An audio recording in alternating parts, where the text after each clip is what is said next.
Ce soir, chacun a témoigné, a raconté de glorieuses expériences, et je prends grand plaisir à ces choses. Et il m'a semblé que chacun avait mis une touche d'humour dans son témoignage. J'aimerais peut-être ajouter ceci au mien, comme cette femme de couleur qui voulait témoigner il n'y a pas longtemps. Elle dit, « Ancien, puis-je témoigner ?»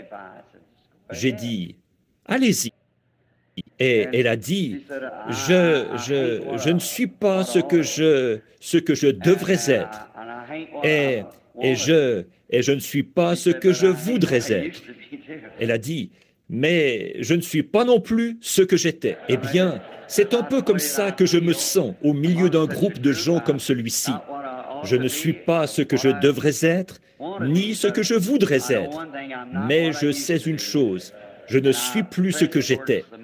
Et je cours vers le but de la vocation céleste. C'est vraiment un plaisir d'être ici. Nous avons passé des moments des plus agréables en communion avec nos frères dans la vallée de Maricopa ces 2 dernières semaines.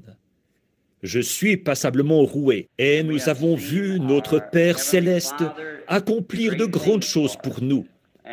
Et ce que nous faisons là, c'est simplement dans le but, en quelque sorte, d'amener les gens à prier et à s'attendre à ce que le grand point culminant soit atteint pendant cette convention.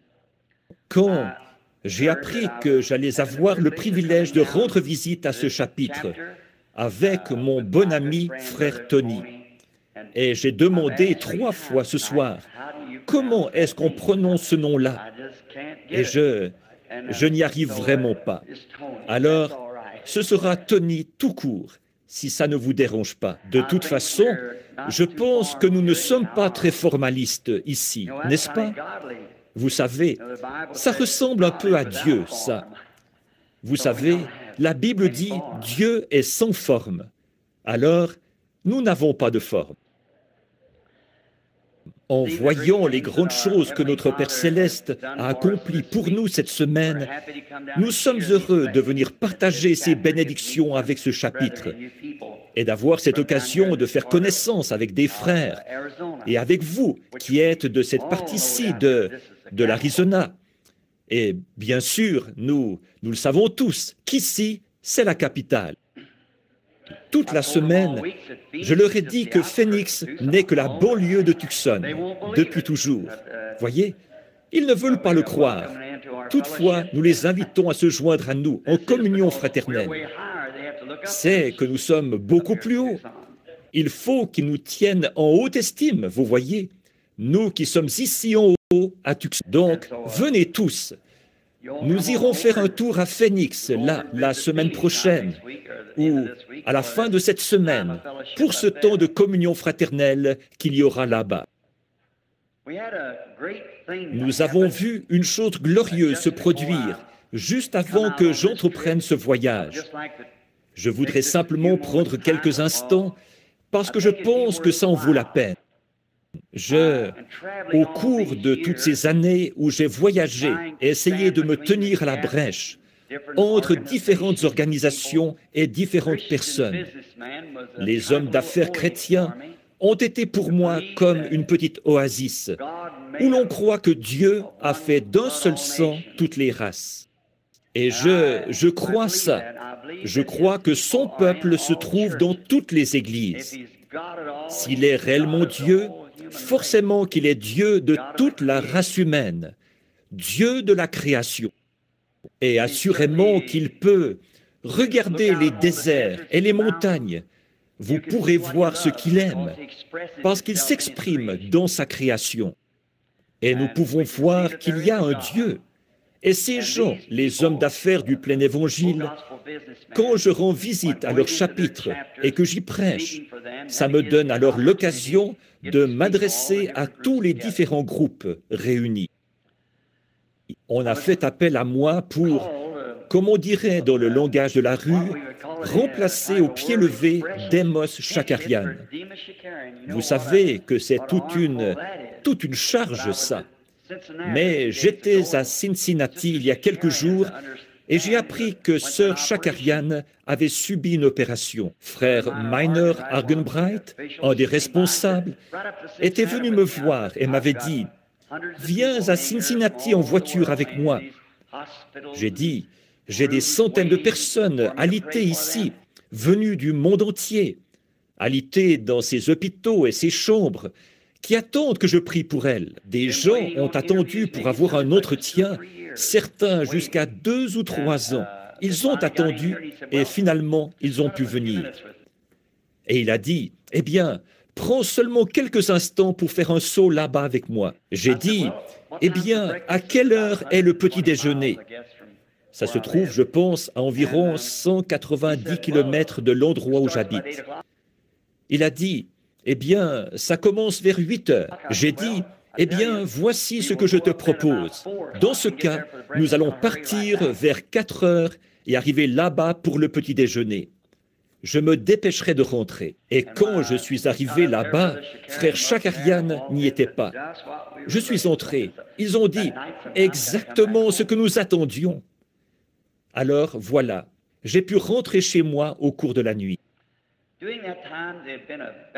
Entre-temps, un ministre baptiste avait fait pression sur Billy, mon fils. Il disait, « Vous ne comprenez pas, monsieur. » Il disait, « Ma femme est mourante. » Et il lui a dit, « Eh bien, monsieur, quand papa reviendra ?» Il a dit, « Nous avons une obligation vis-à-vis de ces gens, d'aller vers eux. Vous savez, dans la ligne de prière, souvent, on va faire passer les gens et peut-être prier pour eux. Mais parfois, c'est un cas pour lequel il faut creuser plus profondément que ça. Vous voyez, Dieu guérit sous condition. Et il se peut qu'il y ait quelque chose dans la vie de cette personne. Peu m'importe la quantité de médicaments que le médecin pourrait lui donner, elle ne se rétablira jamais tant que cette chose-là ne sera pas réglée. Si vous alliez voir un médecin dans son cabinet et que vous lui disiez que vous êtes malade, que vous lui mentionniez les symptômes que vous avez, s'il était pressé, probablement qu'il vous prescrirait quelque chose qui contient un analgésique quelconque, comme de l'aspirine. Ce médecin cherche simplement à se débarrasser de vous à ce moment-là, parce qu'il n'a pas le temps.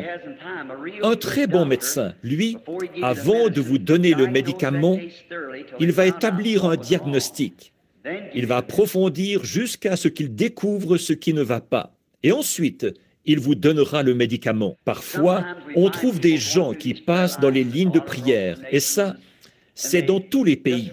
Ils s'avancent là en vitesse, en se disant que le Seigneur devrait les guérir sur le champ. Mais peut-être qu'il y a quelque chose là au fond. Alors, nous restons devant le Seigneur jusqu'à ce qu'il révèle la chose, ce qu'il en est. Il y a quelque chose qui doit... Il y a une raison à tout.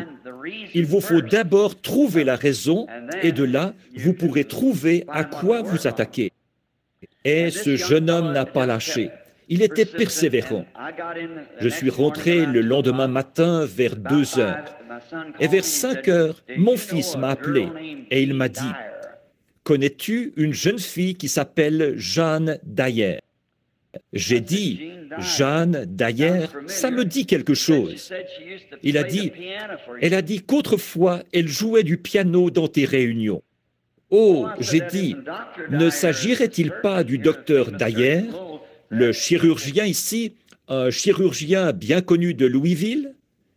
Il a dit, c'est ça. Eh bien, sa fille Jeanne est mourante à l'hôpital Saint-Édouard, ou plutôt à l'hôpital Saint-Anthony à Louisville. Et il a dit, son mari est resté sur le perron toute la journée. Eh bien, j'ai dit, eh bien, je vais essayer de trouver un moment pour ça aujourd'hui. Il a dit, au fait, elle ne sait pas qu'elle a le cancer. Ne le lui dis pas.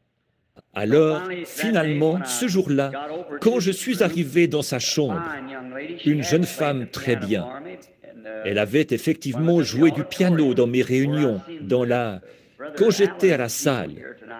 Et j'ai vu des fidèles de frère Allen ici ce soir. Frère Allen vient de quitter cette même salle à Louisville. C'est la salle Memorial Auditorium. Et Jeanne, d'ailleurs, était pianiste à l'église de la Porte Ouverte, l'ancienne synagogue. Donc, elle avait vu de grandes choses que le Seigneur Dieu avait accomplies. Elle en avait parlé à son père. Il a simplement dit, « C'est de la pure psychologie. Cet homme ne fait que lire dans la pensée des gens. Il n'a fait que deviner ça. » Elle a dit, « Papa, il ne peut pas deviner chaque fois. » Voyez, elle a dit, « C'est carrément impossible. » Eh bien, il a dit, « Jeanne, oublie ces affaires-là. » Elle était fiancée à un gentil garçon qui étudiait au séminaire baptiste à ce moment-là. Elle s'est mariée et est allée s'installer à Rockford, dans l'Illinois, l'endroit d'où venait ce garçon.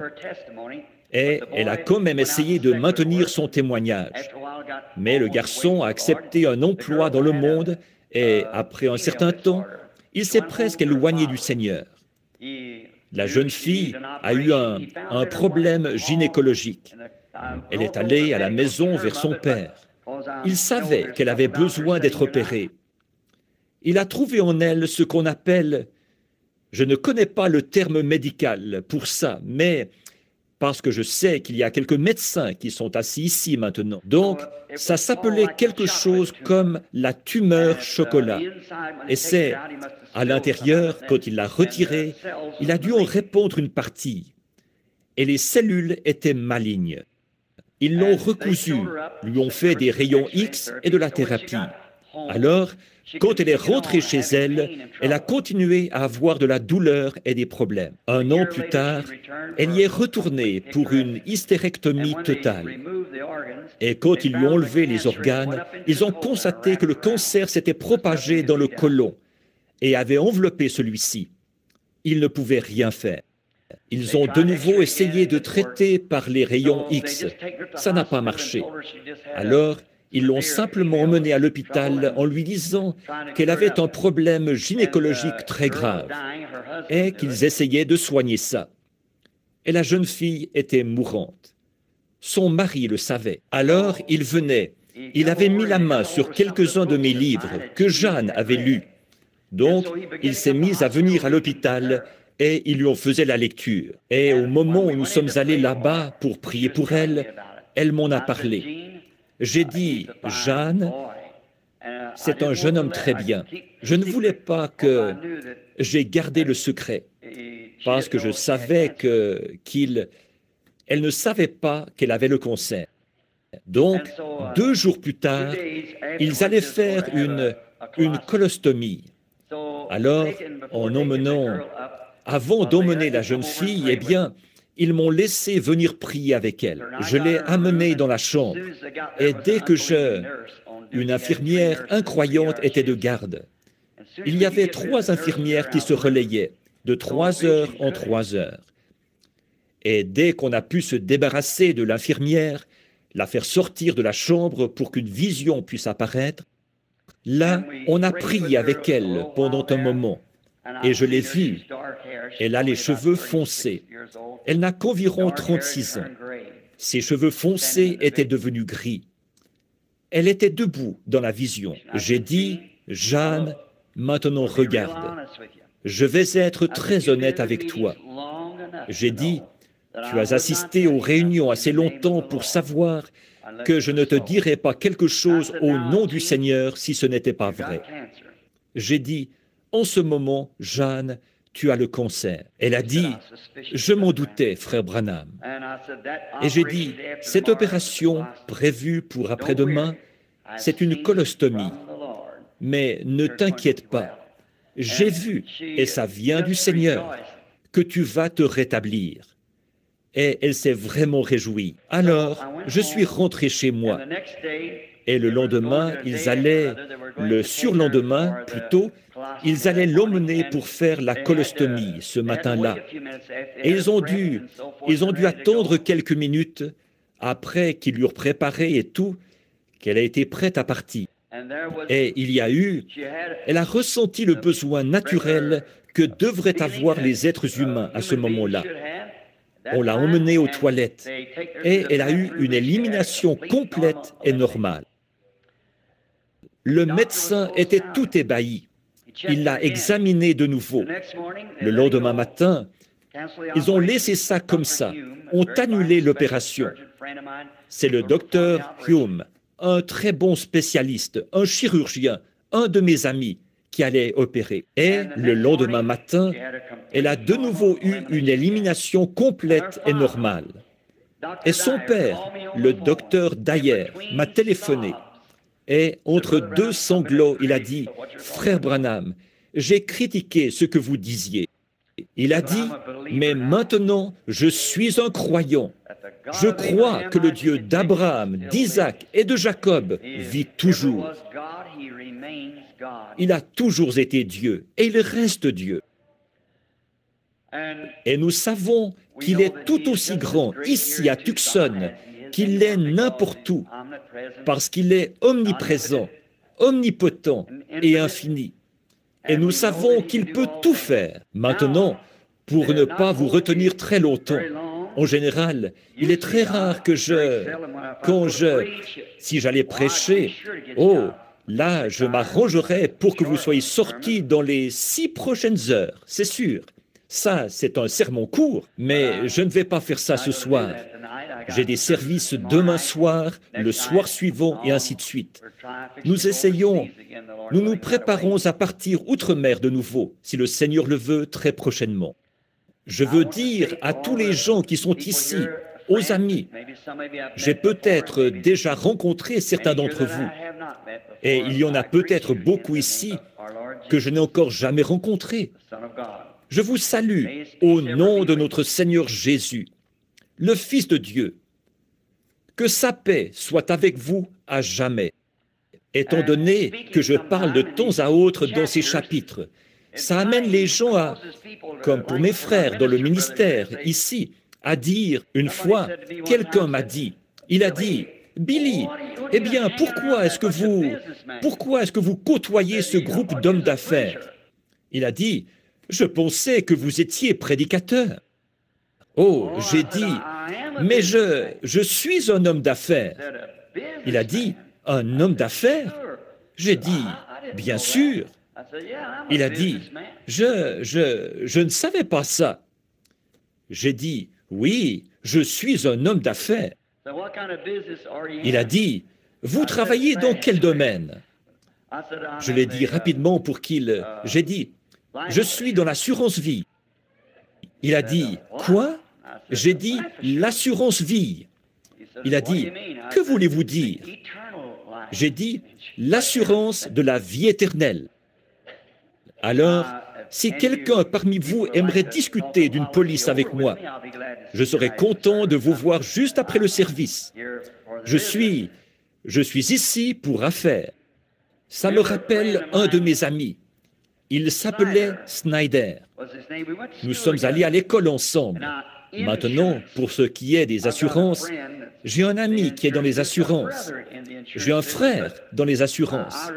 Mais moi, en réalité, des assurances, je n'en ai pas. Donc, ce Wilmer Snyder, un de mes amis, un ami d'enfance, est venu me trouver il n'y a pas longtemps. Et il a dit, « Hé, Billy, il a dit, j'aimerais te parler d'assurance. » J'ai dit, « Allons, Wilmer. » J'ai dit, « Voici ce que je te propose. Parlons de chasse. » Il a dit, « Non, je veux parler d'assurance. » Eh bien, pour lui aussi, il fallait que je le dise rapidement. J'ai dit, « J'ai l'assurance. » Pas des assurances, mais l'assurance, vous voyez? Et ma femme a tourné la tête pour me regarder, comme pour dire, « Voyons, tu es en train de raconter des histoires. » Elle savait que des assurances, je n'en avais pas. Et il a dit, « Oh, pardonne-moi, Billy. » Il a dit, « C'est vrai, ton frère est agent d'assurance. Je connais Jesse. » Et j'ai dit, « En fait, ce n'est pas vraiment par lui. » Il a dit, « Quelle sorte d'assurance as-tu » Et j'ai dit, « J'ai celle de la vie éternelle. » Il a dit, « De la quoi ?» Et j'ai dit, « De la vie éternelle. » Eh bien, il a dit, « je ne crois pas avoir déjà entendu parler de cette compagnie. Il a dit, non, c'est étrange. Et j'ai dit, voici de quoi il s'agit, Wilmer. J'ai dit, c'est l'assurance bénie. Jésus est à moi. Oh, quel avant-goût de la gloire divine! Je suis un héritier du salut, acquis par Dieu, né de son esprit, lavé dans son sang. Il a dit, c'est très bien ça, Billy, mais ce n'est pas ça qui t'installera au cimetière ici.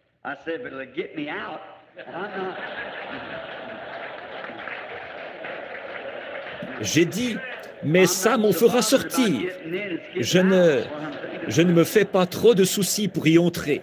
Il s'agit d'en sortir. C'est à ça que je pense.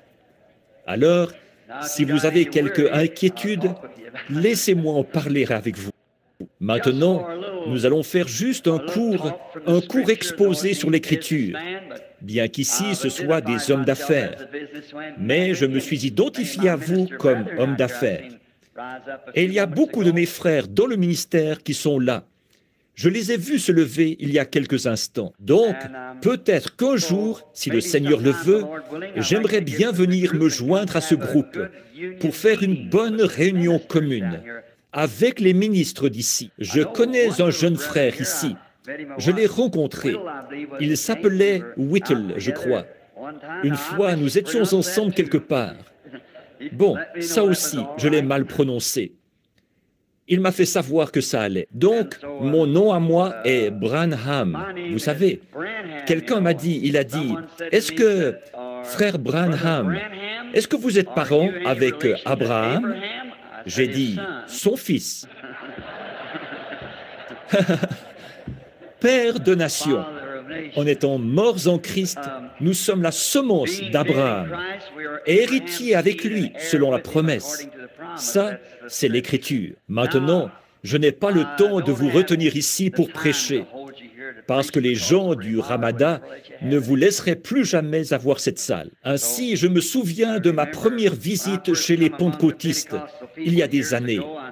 J'étais à Mishawaka. Ils étaient deux groupes. L'un s'appelait l'APM, l'autre l'APJC, je crois. Et ils avaient fait leur convention au nord du pays, parce qu'il y avait de la ségrégation. Et comme ça, les frères de couleur pouvaient assister aux réunions. Je les ai observés toute la journée. Ils étaient bizarres. Ils avaient un comportement qui n'est pas de mise à l'église. Oh là là, j'étais assis là, et nous, baptistes, vous savez, nous nous efforçons quand même de nous comporter à l'Église avec un certain formalisme. Mais ces gens-là n'avaient pas un comportement baptiste du tout, ni un comportement qui soit de mise à l'Église. Ils couraient, poussaient des cris, jubilaient. Ils en avaient le visage cyanosé. Je me suis dit, oh là là! Alors, je me suis mis à prêter attention à leur manière d'agir. Alors il a dit que tous les ministres viennent sur l'estrade, que chaque ministre, peu importe la dénomination, monte sur l'estrade ce soir. Nous étions environ 500 assis sur l'estrade. Alors il a dit, levez-vous simplement et dites votre nom, puis asseyez-vous. Je me suis avancé à mon tour, j'ai dit mon nom, je me suis rassis. Et ainsi de suite. Un peu plus tard, ils ont fait venir un homme. Ils avaient eu de très bons prédicateurs ce jour-là. Oh, c'étaient de vrais érudits, de vrais hommes. Et je savais que je n'avais rien à faire là-haut, moi qui n'avais fait que des études primaires, à me tenir devant ces hommes, alors qu'ils allaient parler de théologie. Mais je me suis dit, eh bien, pour la réunion de ce soir, ils vont probablement avoir leur prédicateur de tout premier ordre pour la soirée. Donc, un peu plus tard, ils ont annoncé que l'ancien un tel allait parler. C'est un vieil homme de couleur qui s'est avancé. Il devait avoir dans les 85 ans. Il portait une espèce de longue redingote de prédicateur. Nous, dans le Sud, c'est comme ça qu'on appelait ça, vous savez. Un genre de queue de pie, vous savez, avec les bandelettes. Une petite couronne de cheveux sur la tête. Il a fallu qu'on accompagne ce vieux monsieur jusque-là, tellement il était âgé. Il s'est avancé là, et il a pris son texte dans Job. Il a dit, « Où étais-tu quand je fondais le monde? Dis-le-moi. » Sur quoi ces bases sont-elles appuyées? Il a dit, alors que les étoiles du matin chantaient ensemble et que les fils de Dieu poussaient des cris de joie, il a dit, où étais-tu? Dieu qui parlait à Job. Eh bien, tous les frères, ce jour-là, ils avaient prêché sur la vie de Christ et sur la venue de Jean, qui avait établi un pont entre les deux, et ainsi de suite. Ils avaient démontré une grande érudition, mais ce vieillard n'a prêché sur rien de ce qui s'était passé ici sur terre.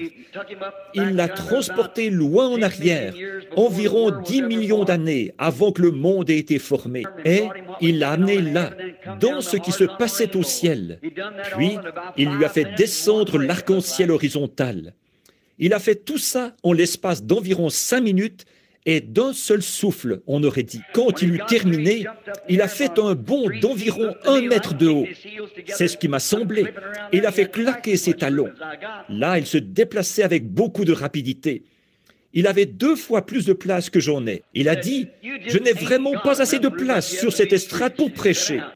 Et il s'est assis. Je me suis dit, voilà ce qu'il me faut. Si ça peut faire qu'un vieillard se sente comme ça, quel effet est-ce que ça aurait sur moi si un jour je trouvais cette fontaine de jouvence? Un vieillard de 85 ans qui pouvait agir comme ça. Eh bien, quand il s'est avancé là, il fallait qu'il s'appuie un peu, comme...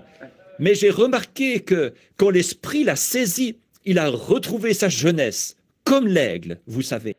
Maintenant, dans l'évangile de Luc, j'aimerais lire juste un petit verset ou deux, afin d'apporter quelques paroles qui s'harmoniseront avec quelque chose qui a été dit, et avec l'ensemble, et les cantiques qui ont été chantés. Et que le Seigneur ajoute ses bénédictions à la lecture de Luc 19. Jésus, étant entré dans Jéricho, traversait la ville. Voici un dénommé, un homme riche, appelé Zachée, chef des publicains. Cherchait à voir qui était Jésus, mais il ne pouvait y parvenir à cause de la foule. Il était de petite taille. Il courut en avant et monta sur un sycomore pour le voir, parce qu'il devait passer par là.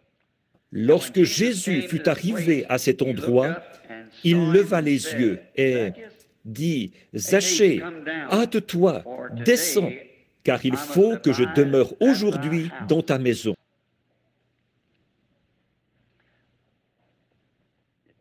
La nuit avait dû être terriblement mauvaise. Ce petit homme n'avait pas dormi du tout. Il n'avait pas arrêté de se tourner et se retourner toute la nuit. Nous connaissons tous ce genre de nuit. On ne peut pas se reposer. On ne peut pas s'endormir. Il n'avait fait que de se tourner et se retourner toute la nuit.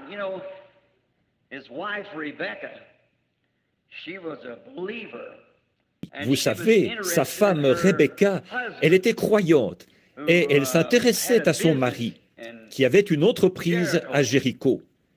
Et il était membre de nombreuses associations de l'époque, sans doute. Et Rebecca avait fait la connaissance d'un prophète qui s'appelait Jésus de Nazareth, qu'on disait être le Fils de Dieu. Et elle était intéressée à ce que son mari rencontre cet homme.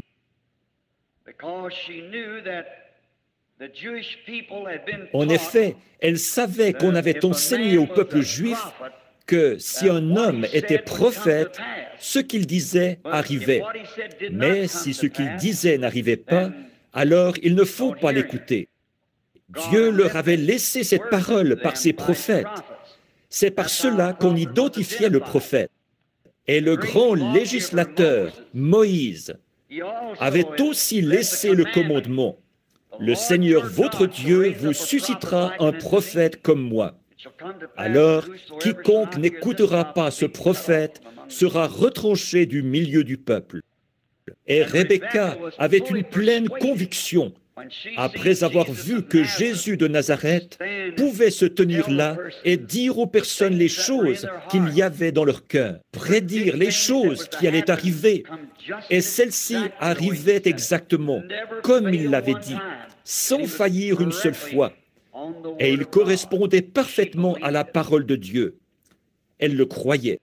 Mais Zachée, son mari, ne savait plus trop où il en était. Eh bien, en fait, la vérité, c'est qu'il n'avait jamais vu Jésus. Et il est vrai que c'est mal de chercher à juger un homme avant de l'avoir entendu. Il ne faut jamais faire ça. Souvent, nous sommes coupables de ça encore aujourd'hui. Nous entendons parler d'un homme et avant même de lui avoir parlé, malgré tout, nous avons déjà notre opinion toute faite sur lui, basée sur l'opinion de quelqu'un d'autre. Et ce n'est pas bon, ça. Nous devrions aller voir nous-mêmes. Comme cela a été dit une fois, peut-il venir de Nazareth quelque chose de bon? Quand Philippe était allé voir Nathanaël et qu'il l'a trouvé sous un arbre, il lui a dit, « Viens voir qui nous avons trouvé, Jésus de Nazareth, fils de Joseph. » Il a dit, « Mais peut-il venir de Nazareth quelque chose de bon ?» Il lui a donné l'une des meilleures paroles qu'il ait pu lui donner. « Viens voir. » Ne restez pas chez vous à critiquer. Venez voir vous-même. Et quand il est venu, Jésus l'a vu s'avancer. Il a dit, « Voici un Israélite dans lequel il n'y a pas de fraude. » Il a dit, « Rabbi », ce qui veut dire « docteur. » « D'où me connais-tu » Il a dit, « Avant que Philippe t'appelle, quand tu étais sous l'arbre, je t'ai vu. » C'était suffisant. Il a dit, « Rabbi, tu es le Fils de Dieu. Tu es le roi d'Israël. » Parce qu'il a vu la parole même dont Moïse avait annoncé l'accomplissement. Ça faisait 400 ans qu'il n'avait pas eu de prophète. Et ici se trouvait un homme qui correspondait parfaitement à la parole. Qu'est-ce que cette petite femme au puits de Samarie a dû ressentir quand elle est venue chercher de l'eau un jour et qu'un homme, un juif, était assis là? On lui donnait une cinquantaine d'années. Pourtant, il n'avait que 30 ans. Sans doute que son travail lui avait fait prendre un coup de vieux. Pendant qu'ils célébraient la fête des tabernacles, ils étaient tous dans la joie. Et Jésus s'est écrié, comme cela a été cité il y a quelques instants, « Venez à moi ». Et donc, il a commencé à prononcer son grand discours. Et les Juifs lui ont dit, « Tu veux dire que tu as vu Abraham? Tu es un homme qui n'a pas plus de 50 ans. Et tu dis que tu as vu Abraham? Maintenant, nous savons que tu es fou. » Et le mot « fou », là, veut dire « atteint de folie ». Nous savons que tu es atteint de folie. Tu as un démon. Il a dit, « Avant qu'Abraham fût, je suis. » C'était le « je suis » qui avait parlé à Moïse dans le buisson ardent. Et nous remarquons que pendant qu'il était assis, il fallait qu'il passe par la Samarie. En effet, Israël avait entendu le message. Il venait alors vers les 3 races, les Juifs, les nations et les Samaritains, le peuple de Cam, de Sem et de Japheth. Et l'évangile devait leur être présenté. Et il est arrivé à la ville nommée Sichar. Et là, il s'est assis au bord du puits. Et il a envoyé ses disciples dans la ville pour chercher de la nourriture. Une petite femme est arrivée. On l'appellerait aujourd'hui, eh bien, peut-être une fille des rues, un nom grossier. Vous savez ce que je veux dire. Donc, elle a vu Jésus. Je veux dire, non, ce n'est pas Jésus qu'elle a vu assis là, mais juste un homme juif ordinaire, assis contre la paroi de ce petit puits situé au bout de la rue, là où les gens de la ville venaient chercher leur eau. Ce petit homme, assis là, il passait inaperçu. Elle est peut-être arrivée là vers les 11 heures du matin pour chercher de l'eau, la ration quotidienne d'eau pour la famille. Elle a fait descendre le seau pour la puiser et, avant qu'elle ait remonté au moyen du treuil, elle a entendu quelqu'un dire, apporte-moi à boire. Elle a jeté un coup d'œil et a vu que c'était un juif. Et elle a peut-être dit quelque chose comme ceci. Seigneur, d'après la coutume, tu ne dois pas dire ce genre de choses. Je suis samaritaine, toi tu es juif. Et nous n'avons pas de... Il y a de la ségrégation ici. Nous n'avons pas de relation entre nous. Et il s'est mis à parler. La conversation s'est poursuivie. Il a été question de savoir si elle adorait à Jérusalem. Il a dit, nous, Juifs, nous connaissons ce que nous adorons, car le salut vient des Juifs. Et la conversation s'est poursuivie pendant quelques instants. Il lui a dit, va chercher ton mari et viens ici.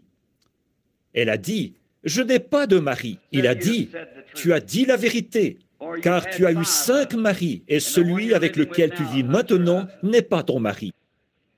Elle a dit, Seigneur, je vois que tu es prophète. Or, vous voyez, ça faisait 400 ans qu'il n'avait pas eu de prophète depuis Malachie. Elle a dit, je vois que tu es prophète. Nous savons que le Messie, quand il viendra, il nous dira ces choses. Ce serait là le signe d'un prophète. Le Messie, quand il viendra, il nous dira ces choses. Jésus a dit, je le suis, moi qui te parle. Elle s'en est allée dans la ville, en courant, et elle a dit, venez voir un homme qui m'a dit ce que j'ai fait. Ne serait-ce point le Messie lui-même?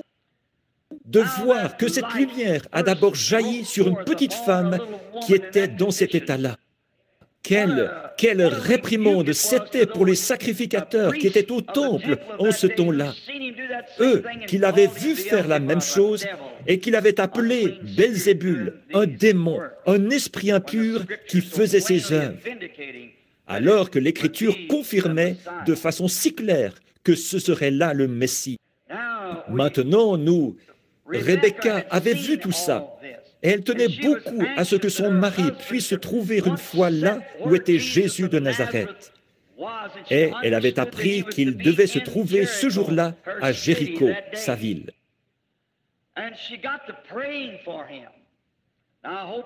Alors, elle s'est mise à prier pour lui.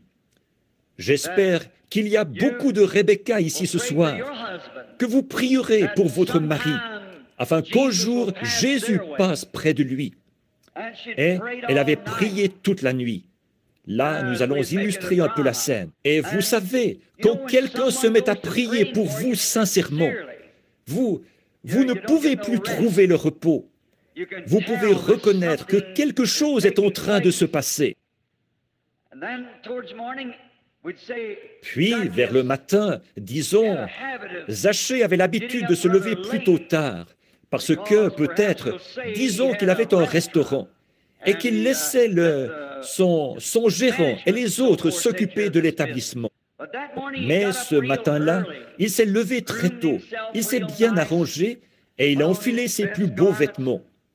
Rebecca, après avoir prié toute la nuit, elle a vu qu'il était très agité. Écoute, Rebecca, quand tu vois ton Zachée qui commence à s'agiter, souviens-toi simplement que Dieu est en train d'exaucer la prière. Tu vois, c'est comme ça que ça se passe. Quand tu vois qu'il en est au point où il ne peut même plus te dire une parole gentille, souviens-toi simplement, tiens bon, Dieu ne va pas tarder à passer près de lui. Il est devenu très agité. Une fois debout, il a enfilé ses plus beaux vêtements.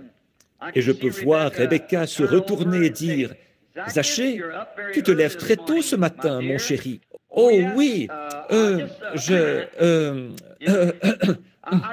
tu sais, j'ai pensé sortir pour respirer un peu d'air frais. Mais voici ce qu'il avait à l'esprit. Je n'arrive pas à me sortir cet homme-là de l'esprit. Tu sais ce que je vais faire? Je vais aller là-bas, à la porte par où il va passer. Et au moment où il passera par cette porte, je vais lui faire savoir ce que je pense. C'est à cause de lui que ma femme s'est mise à sortir pour assister à ces réunions et à avoir ce comportement-là. Je vais lui dire ce que je pense de lui. Vous savez, généralement, les gens développent ce genre de complexe, vous savez, juste à cause d'un ouï-dire. Donc, il s'est bien arrangé. Il est descendu discrètement. Il a regardé en haut, en direction de la maison, pour voir si quelqu'un regardait. Et il semblait que personne ne regardait.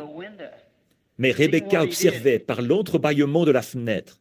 Elle le voyait faire. Et plutôt que de se diriger vers son restaurant, il est allé vers la rue droite. Vous savez, c'est généralement dans la rue droite qu'on trouve Jésus. C'est vrai. Soyez droits en affaires. Si vous voulez le trouver, soyez honnêtes, soyez sincères, soyez droits avec Dieu et avec les hommes. Soyez droits avec votre prochain. Le voilà donc qui se faufile dans la rue, parce qu'il savait qu'il devait entrer par une certaine porte. Il avait été un peu retardé ce matin-là, car 2 aveugles avaient besoin de guérison, comme l'Écriture nous le dit, et il les avait guéris. Quand il est arrivé à la porte par laquelle Jésus devait entrer, vous savez, la Bible dit qu'il était plutôt de petite taille. Et quand il est arrivé là, quelques personnes de grande taille se trouvaient là, et il ne pouvait pas trouver un seul endroit où monter pour le voir. Les gens étaient accrochés aux remparts et partout. Vous savez, il y a quelque chose là qui fait que quand Jésus arrive quelque part, pour une raison ou pour une autre, ça attire toujours l'attention. Ils étaient là, prêts à chanter « Hosanna ». Et il a dit, « Eh bien, ici, on ne va jamais me remarquer, et moi, je ne pourrai pas l'observer, parce qu'il va peut-être marcher au milieu de la rue avec un garde du corps, et je n'arriverai pas à voir cet homme. Mais je ne crois pas qu'il soit prophète, parce qu'on m'a enseigné que les jours des prophéties et les jours des miracles sont passés. Vous savez, les temps n'ont pas beaucoup changé depuis. Si Dieu a déjà été Dieu, il est toujours Dieu. S'il ne l'est pas, alors il n'a jamais été Dieu. Vous ne pouvez pas dire qu'il est Dieu une fois et qu'il n'est plus Dieu la fois d'après. Il ne vieillit pas. Il ne peut pas changer d'avis. Il doit s'en tenir à ses décisions. Par conséquent, vous pouvez être sûr que ce qu'il a dit, il le fera. C'est ce que Abraham crut Dieu. Il appelait les choses qui étaient contraires comme si elles n'étaient point. Les choses qui semblaient réelles, que ses yeux voyaient, mais qui étaient contraires à la parole de Dieu. Il ne les regardait même pas. Il les appelait comme si elles n'étaient point. Il crut Dieu. Il n'a pas tenu bon pendant seulement un jour. Il a continué à vivre sa vie pendant 25 ans avant qu'Isaac naisse. Et pendant tout ce temps, il est devenu de plus en plus fort. Aujourd'hui, nous prétendons être, par la grâce et par la miséricorde et l'adoption de Christ, être devenus la semence d'Abraham. Et nous ne pouvons pas faire confiance à Dieu pendant 24 heures. Mais la vraie semence d'Abraham s'empare de la parole de Dieu et rien ne va l'ébranler. Dieu a dit à Abraham, alors qu'il avait 75 ans et que Sarah en avait 65, qu'ils allaient avoir un bébé. Alors, ils sont allés chercher toutes les épingles et les couches et ils se sont préparés pour ça. C'est vrai, rien n'allait les arrêter. Il le savait. Les 28 premiers jours ont passé. Il a dit, « Comment te sens-tu, Sarah ?» Pas de changement. Gloire à Dieu, nous allons la voir de toute façon. Comment le sais-tu? Dieu l'a dit, c'est réglé. Le mois suivant, comment te sens-tu? Il n'y a pas de changement. Eh bien maintenant, c'est un plus grand miracle que jamais. Il y a 2 mois de retard. Vous voyez, 25 ans. Comment te sens-tu, Sarah? Pas de changement. Gloire à Dieu, nous l'aurons de toute façon. Dieu l'a dit. Après ça, nous prétendons être la semence d'Abraham. Ce que Dieu dit, Dieu peut l'exécuter, faire ce qu'il a dit qu'il ferait. Moi, je ne peux pas tenir parole tout le temps. Vous non plus. Mais lui, il doit le faire pour être Dieu. Donc, nous voyons que cet homme ne croyait pas ça. Ce petit homme d'affaires de la ville de Jéricho, il avait une grande entreprise. Il trouvait qu'il s'en tirait bien. Il était bien vu des sacrificateurs et des gens de la synagogue. Il était bien vu des églises et du club Kivani et de bien des organisations de l'époque, comme on dit.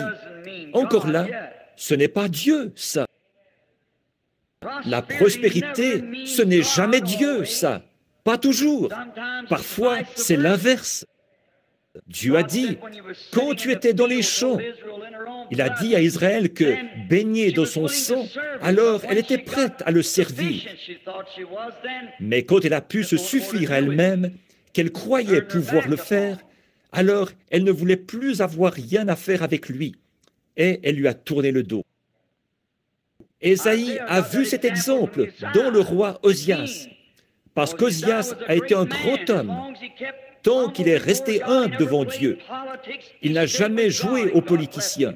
Il est resté fidèle à Dieu, et Dieu l'a béni. Son royaume était presque aussi puissant que celui de Salomon. Mais quand il est devenu égocentrique, c'est ça le problème avec les gens aujourd'hui. Surtout, ne laissez jamais cela arriver à cette organisation des hommes d'affaires. Sinon, vous êtes fichus, comme toutes les autres. Toutes les fois que les gens en arrivent au point où la prospérité commence à aveugler leurs yeux à la parole de Dieu, ils sont en très mauvaise posture. Osias était un grand homme, mais un jour, il a voulu prendre la place d'un prédicateur. Entrez là et brûlez de l'encens. Et le souverain sacrificateur, accompagné de plusieurs dizaines d'autres sacrificateurs, est venu lui dire, « Tu n'as pas le droit de faire ça. Tu es un laïc. » Et vous aussi, les hommes d'affaires, souvenez-vous-en, nous, les prédicateurs, nous avons déjà assez de difficultés à garder cette chose d'aplomb. Ce n'est pas l'affaire des laïcs. Les laïcs ont leur rôle, mais la chair est réservée au ministre qui a été ordonné. Dieu établit dans l'Église des hommes qui doivent faire ces choses. Et alors, nous voyons qu'il a pris l'encensoir et qu'il est quand même entré. Et Dieu l'a frappé de lèpre et il est mort lépreux. Vous voyez, quand nous nous élevons, Zachée était presque dans cette situation-là. Il était prospère, il était en bon terme avec le rabbin, il était en bon terme avec toutes les associations. Alors il pensait que s'il se retrouvait dans les difficultés, il recevrait du soutien. Le Sanhédrin lui donnait pleinement son appui. Il se tient à la porte. Maintenant, il va faire quelque chose. Il va s'avancer, prendre ce gars-là à part et lui dire en face, « Tu es un faux prophète. Tu ne présentes aucun intérêt. Tu ne fais que pratiquer la télépathie mentale et tromper les gens. » Vous voyez, il ne s'était jamais arrêté pour lire la parole. C'est là qu'on commet l'erreur aujourd'hui. Si Israël avait fait ça, plutôt que de faire ce qu'ils ont fait, ils seraient en meilleure posture aujourd'hui. Mais il fallait qu'ils le fassent comme ça. Il fallait que cela s'accomplisse, que leurs yeux soient aveuglés, afin que l'occasion nous soit donnée, à nous. S'il n'y avait pas eu ça, où serions-nous? Remarquez. Mais, une fois arrivé là, il constate qu'il ne voit rien du tout. Il ne peut pas voir la rue, tant il y a de gens rassemblés là, partout. Alors il se dit, tu sais quoi? Il va aller chez... On m'a dit, Rebecca m'a dit qu'aujourd'hui, il irait manger chez Lavinsky. J'espère qu'il n'y a pas de Lavinsky ici. Mais dans son restaurant, celui de son concurrent. Il allait donc manger dans son restaurant, peut-être. Alors, je sais que pour y aller, il nous faudra descendre, quitter la rue droite ici et prendre l'avenue Alléluia. Nous allons l'appeler comme ça. Ce sont des noms étranges, mais je fais ça simplement pour dépeindre ma scène. Et il nous faut tourner à l'angle ici, quitter la rue droite pour prendre l'avenue Alléluia. Si vous suivez cette rue-là assez longtemps, vous arriverez sur l'avenue Alléluia. Restez dans le droit chemin. Donc, il se rend là-bas en vitesse. Il se dit, je suis de petite taille. Il a bien arrangé sa petite personne. Il a lissé sa barbe. Il s'est assuré que son parfum tenait bien. Ses ongles bien polis. Il s'est placé au coin de la rue en se disant, je le verrai quand il passera. Et je lui dirai ce que je pense de lui quand il passera. Donc, il se place au coin de la rue. Et il s'est mis à réfléchir. Tu sais quoi? Ce même groupe de gens le suivra. Ils vont se mettre ici et ils vont simplement... Je suis si petit, que je n'arriverai jamais à le voir. Alors, ça ne me servira pas à grand-chose de me placer ici. Je ne serai pas dans une meilleure situation ici que quand j'étais là-bas. Je crois que, tu sais ce que je vais faire. Il y a ici un sycomore, alors je crois que je vais monter sur ce sycomore. Comme ça, je pourrai le voir et bien le regarder quand il passera. Lui, comme ça, il ne me verra jamais en haut de cet arbre. Et il y a une branche qui s'avance là. Je vais m'asseoir juste là, sur cette branche, et je l'observerai quand il apparaîtra et quand il disparaîtra de ma vue. Je pourrai regarder cet homme de près. Le voilà donc qui essaie de voir à quelle hauteur se trouve la première branche. Et elle était un peu trop haute pour qu'il puisse l'atteindre. Vous savez, en réalité, le premier pas est juste un peu trop grand pour que nous puissions le faire. Nous devons l'accepter par la foi. Oui, cela dépasse un peu ce que l'esprit humain peut expliquer. Vous ne pouvez pas expliquer Dieu. Si vous le faites, alors il n'est plus accepté par la foi. Vous devez le croire. Il faut que celui qui s'approche de Dieu croie que Dieu existe et qu'il est le rémunérateur de ceux qui le cherchent. Alors, nous retrouvons cet éminent petit homme, l'un des hommes d'affaires de la ville, qui se dit, « Maintenant, comment vais-je faire pour monter là-haut » Peut-être qu'il n'avait pas passé ce matin-là pour ramasser les ordures. Il y avait quelques poubelles dans un coin, remplies des charognes de la ville. Alors, il s'est dit, si je pouvais utiliser cette poubelle, là je pourrais lever le bras et saisir la branche. C'est étrange. Dieu amène les hommes à faire des choses qui sont ridicules. Donc, mais vous savez, si vous êtes déterminé, que vous voulez voir Jésus, vous ferez des choses qui sont ridicules. Si vous êtes déterminé, que c'est ce que vous voulez, que vous êtes vraiment sincère, que vous voulez vraiment savoir de quoi il s'agit. Et Zachée était de cet avis-là. Il voulait découvrir de quoi il s'agissait, toutes ces choses qu'il avait entendues. Alors il se dit, maintenant, il n'y a personne là autour. Alors, en douce, je vais aller prendre cette poubelle et la tirer par ici, pour la rapprocher de l'arbre. Comme ça, je pourrais monter sur la première branche et être juché là, au-dessus de la rue, au moment où il passera. Mais quand il s'est mis à tirer la poubelle, elle était trop lourde pour lui. Il était un homme plutôt petit, de petite taille. Alors, la seule chose à faire, c'était de la porter. Mais il avait mis ses beaux vêtements. Vous voyez ce que le diable fait? Il cherche vraiment à mettre tous les obstacles sur votre chemin. Alors il va tout amener là, tous les doutes, tous les défauts qu'il peut trouver, pour vous empêcher de voir la vérité. Il est vraiment bon là-dedans. Alors, j'ai mis mes plus beaux vêtements, s'est-il peut-être dit. Et là, si je prends cette poubelle dans mes bras, je vais me salir. Vous savez, il y a des gens qui pensent que d'assister à une réunion comme celle-ci, ça pourrait peut-être vous salir un peu, aux yeux de la haute société et des célébrités de la ville. Mais si vous êtes vraiment déterminés à voir Jésus, vous viendrez quand même. C'est vrai. Donc, il n'y a qu'une chose à faire. Si un homme est déterminé à voir Christ, rien ne va l'arrêter. Alors, il se baisse et saisit cette poubelle, et le voilà qui arrive. Juste au moment où il la serre bien dans ses bras, ses concurrents arrivent au coin de la rue, 2 ou 3 d'entre eux. Ils ont dit, « Eh bien, regardez-moi donc Zachée, il a changé d'emploi. Il travaille maintenant pour la ville. J'imagine que son petit visage est devenu tout rouge. Je me demande ce soir, si le patron entrait et voyait ici certains d'entre vous, hommes d'affaires, en train d'assister à une réunion comme ceci, d'exalter, comme ils disent. Je me demande si votre visage, eh bien, on vous a déjà identifié. Alors, autant rester tranquillement assis maintenant. Zachée l'avait déjà dans ses bras. Il s'était déjà trahi. Et vous êtes déjà ici. Alors, autant rester tranquillement assis.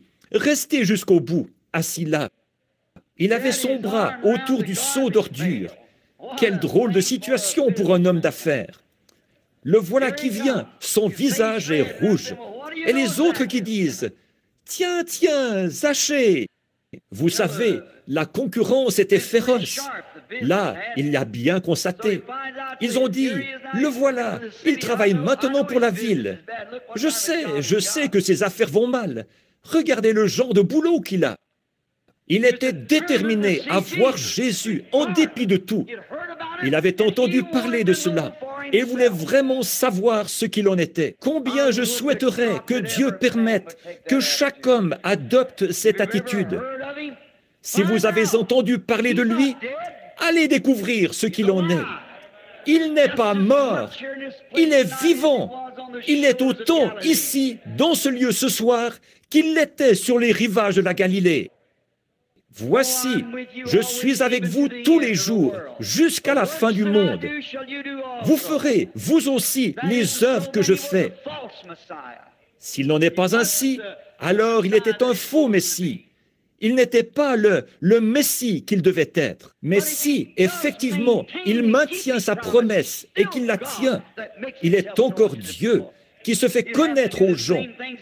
Forcément qu'il ferait alors les choses mêmes qu'il avait faites. C'est sa manière de faire les choses. Forcément qu'il se présenterait alors de la même manière qu'il avait fait à ce moment-là. Hébreux 13, 8, Paul, qui parlait aux Juifs, a dit « Jésus-Christ est le même hier, aujourd'hui et éternellement. » Par conséquent, il doit forcément être le même dans son principe, le même en puissance, le même en tout ce qu'il était. Il doit forcément être le même aujourd'hui. Parfois, nous voyons les œuvres de Dieu. Je sais qu'il y a de l'hypocrisie mélangée à ça. Quand vous trouvez un faux dollar, qu'est-ce que ça vous indique, à vous, homme d'affaires? Allez-vous arrêter? Allez-vous retirer tout votre argent de la banque et le jeter dans la rivière parce que vous avez trouvé un faux dollar? Tout ce que ce faux dollar indique, c'est qu'il existe un vrai dollar qui a servi de modèle pour fabriquer celui-là. Et la Pentecôte est remplie d'imitations charnelles. Mais qu'est-ce que ça indique? Il y en a une vraie là, quelque part. C'est quelqu'un qui cherche à imiter quelque chose que quelqu'un d'autre possède vraiment. Ce n'est qu'un gagne-pain, ce n'est qu'une copie de quelque chose d'authentique qui vient après cette chose et que quelqu'un cherche à imiter. Donc, nous voyons Zachée qui prend son seau d'ordures et ses concurrents qui descendent la rue en se moquant de lui. Mais ça n'a rien changé. Il était déterminé à voir Jésus. Là, il aurait sa propre opinion à son sujet. Si nous pouvions seulement avoir ce sentiment parmi nous, si nous pouvions seulement être déterminés à découvrir ce qu'il en est de ceci, si c'est la vérité, si Dieu est Dieu, servez-le. Élie, le prophète, a dit ça au sommet du mont Carmel. Si Dieu est Dieu, servez-le. Si lui, Baal, est Dieu, servez-le. Si Jésus-Christ ne peut pas montrer qu'il est exactement le même, qu'il a toujours été, alors il n'est pas ressuscité des morts. Si nous essayons seulement de faire entrer les gens en les attirant au moyen de la psychologie, que nous pouvons seulement amener les méthodistes à devenir baptistes ou les baptistes à devenir pentecôtistes. Qu'est-ce que c'est, ça? Ce n'est que de la psychologie, c'est vrai. Un Dieu vivant qui a créé les cieux et la terre est toujours le même créateur. Il est encore, dans son principe, le même Dieu qu'il a toujours été. Je suis content d'avoir vu Dieu avant que l'Église me mette la main dessus, d'avoir su qu'il existait. Je vois leurs querelles, les histoires à n'en plus finir, les jérémiades. Ça a toujours été comme ça, toujours. Il y a eu la même chose d'un bout à l'autre de l'Écriture. Mais ce petit homme-là voulait voir Jésus et il était déterminé à le voir. C'était un homme d'affaires. Et il voulait mener correctement ses affaires. Alors, quand il était déterminé, sa femme, à la maison, priait, et la prière de Rebecca l'accompagnait. Et ce petit homme, il a été obligé de monter dans l'arbre. Il a été obligé de grimper dans... Je n'ai pas voulu dire ça. C'est une expression du Sud, ça, grimper. Combien savent ce que c'est que grimper dans un arbre? Eh bien, alors, Vous êtes combien du Kentucky ici? Il a été obligé de grimper dans l'arbre, de monter dans l'arbre. Le voilà donc maintenant assis là-haut, dans l'arbre, en train d'épousseter son vêtement neuf, d'enlever les ordures qui avaient collé dessus, et d'enlever les échardes qui s'étaient enfoncées dans ses genoux et dans ses mains alors qu'il montait dans l'arbre. Mais peu importe ce qui arrivait, il était déterminé à voir Jésus. Et si vous êtes vraiment, écoutez-moi, si vous êtes vraiment déterminés à le voir, vous ne vous souciez pas de ce que vous devez traverser, du nombre de critiques, de ce que disent les autres personnes. Vous voulez voir Jésus, vous ferez n'importe quoi pour le voir. Vous attendrez votre tour. Vous ferez tout ce que vous devez faire, tout, pour pouvoir le voir. Le problème aujourd'hui, c'est que les gens n'ont pas assez soif. Il n'y a pas assez de soif et de faim chez les gens. Je crois que l'Église devrait être un peu plus salée qu'elle ne l'est. Le sel crée la soif. Le sel, c'est la saveur, s'il entre en contact. Mais si le sel a perdu sa saveur, il ne sert plus à rien, si ce n'est à devenir une organisation. C'est vrai, mais il faut qu'il ait sa saveur. La saveur, c'est le sel, la force. Si un homme voit Christ vivre en vous, ça lui donnera soif d'être comme vous. Ça lui fera voir Jésus en vous. Ça lui fera voir Dieu. Comment ont-ils su que Moïse était de Dieu? Alors ils ont su que Dieu était avec lui. Maintenant, nous remarquons, comme Pierre l'a dit le jour de la Pentecôte à ce sujet, « Hommes israélites, il a accusé cette génération-là d'avoir crucifié le Fils de Dieu. Il a dit, « Vous, Jésus de Nazareth, cet homme à qui Dieu a rendu témoignage devant vous, que Dieu a confirmé par les signes et les prodiges que Dieu a opérés par lui. Le prince de la vie, vous l'avez crucifié par la main des impies. » Nicodème n'a-t-il pas bien exprimé tous leurs sentiments? C'était le prestige social dont ils jouissaient de par leur appartenance à quelque chose qui les empêchait de voir Jésus. Il lui a dit, « Rabbi, nous savons que tu es un docteur venu de Dieu, car personne ne peut opérer ces signes si Dieu n'est avec lui. » Ils reconnaissaient cela, mais à cause du prestige social, ils avaient honte de l'avouer. Ils auraient dû être comme l'aveugle que Jésus avait guéri. Ils ont dit, « Cet homme est un pécheur. » Il a dit, « C'est étrange, vous qui êtes les conducteurs actuels, vous ne savez pas d'où vient cet homme? » Il a dit, « S'il est un pécheur ou pas, je ne sais. Mais je sais une chose, c'est que j'étais aveugle et que maintenant je vois. » C'est ça, il le savait. J'aime le témoignage positif d'hommes qui se tiennent au milieu des gens et qui disent, « Je sais qu'il y a quelque chose, il m'est arrivé quelque chose. » Comme j'ai essayé de le dire à propos de la sœur de couleur, je ne suis pas ce que je voudrais être, ni ce que je devrais être. Mais par contre, je sais que je ne suis plus ce que j'étais. Quelque chose s'était emparé d'elle. Zachée, assis là-haut, dans quel gâchis il se trouvait, assis là-haut. Et vous savez, écoutez-moi, les hommes qui croient Dieu se mettent dans des gâchis de toute façon. Ils font des choses qui sont carrément contraires à la tendance de l'époque. Écoutez Moïse. Un jour, un gardien de moutons, un grand guerrier en Égypte, qui devait délivrer son peuple et qui avait échoué. Ensuite, il est devenu gardien de moutons pendant 40 ans. Un bon vieillard, affermi, un brave homme. Il avait une femme et un bébé, Séphora, Gershom. Maintenant, nous remarquons qu'après que Dieu l'a trouvé, et qu'il a vu Dieu dans le buisson ardent. Le lendemain, il a fait asseoir sa femme sur un mulet, avec un enfant sur la hanche, la barbe blanche au vent, un bâton tordu à la main. Il conduisait ce mulet. Le vent soufflait, son crâne chauve luisait sous le soleil brûlant. Il descendait en Égypte. Si quelqu'un lui avait dit, « Moïse, qu'est-ce que tu fais ?» « Je descends en Égypte pour prendre le contrôle. » Une invasion par un seul homme. Mais il l'a fait. Pourquoi? Dieu lui avait dit de le faire. Voilà pourquoi. Vous voyez, ça paraissait fou, alors que cet homme avait fui cet endroit. Le voilà qui retourne tout droit. C'est comme ça que sont les gens qui trouvent Dieu, qui sont déterminés à le voir. Le voici assis là. Au bout d'un moment, il se met à réfléchir. Tu sais, Rebecca m'a dit que cet homme était prophète. J'en doute fort. Je ne crois pas à ça. Je ne crois pas qu'il y ait des prophètes encore aujourd'hui. S'il y en avait, mon prêtre m'en aurait parlé. Mon prêtre est un des serviteurs de Dieu. Alors, il m'en aurait parlé. C'est bien.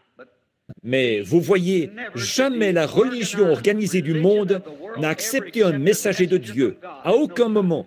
Jamais elle ne l'a fait.